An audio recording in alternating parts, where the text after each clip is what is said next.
пахта ашёи хоми санъатӣ буда ҳамасола дар шаҳру навоҳии вилояти Хатлон киштупарвариш карда мешавад. соли ҷорӣ деҳқонони ҷамоати деҳоти лолазори ноҳияи Данғара дар майдони 1286 гектар заминҳои корами обӣ ин зироати сердаромадро киш намуда буданд ки айни замон саҳмдорон ба ҷамъоварии ҳосили он машғул мебошанд.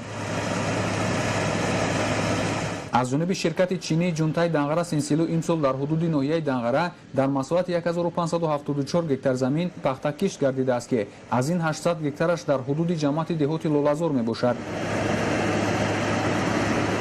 дар майдони кишт кишоварзон аз усулҳои муосири агротехникӣ истифода бурда обёрӣ ва ғизодиҳӣ дар пахтазор бо системаи қатрагӣ ба роҳ монда шудааст. бинобар гуфтаи масъулини ширкат ва мутахассисони соҳа обу ҳавои ноҳияи Данғара барои пахтакорӣ мутобиқ буда имрӯзҳо хоҷагидорон аз 1 гектар то 25 центнери ҳосил ба даст оварда истодаанд. аз ҷониби ширкати мазкур барои ғунучин ва коркарди пахта 3 мошини пахтачинӣ харидорӣ гардидааст ки кори деҳқононро хеле осон менамояд. ҳамчунин мошини мазкур ба ғайр аз ғунучини пахта имкони бастабандӣ намудани ҳосилро дорад. тавре ки мутахассисон иброз медоранд ҳосилғондории мошинӣ дар фурсати кӯтоҳ бо харҷи кам ҷараён гирифта имкон медиҳад ҳар чӣ тезтар ба кишти соли оянда замина гузошта шавад.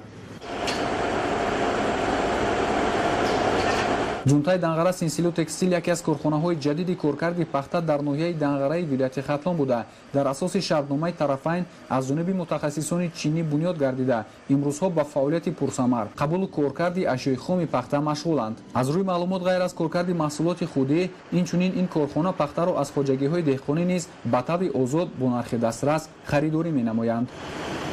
тавре ки мушоҳида намудем дар саҳроҳои пахтазори ноҳия ҳанӯз ҳам ҳосил фаровон аст ва деҳқонону саҳмдорони хоҷагиҳои пахтакор бо истифода аз рӯзҳои мусоид кӯшиш бар он доранд ки ҳосили боранҷ парвардаи хешро беталаф ҷамъоварӣ намуда ба корхонаҳои коркарди пахта супорида подоши меҳнати ҳалоли хешро ба даст биёранд.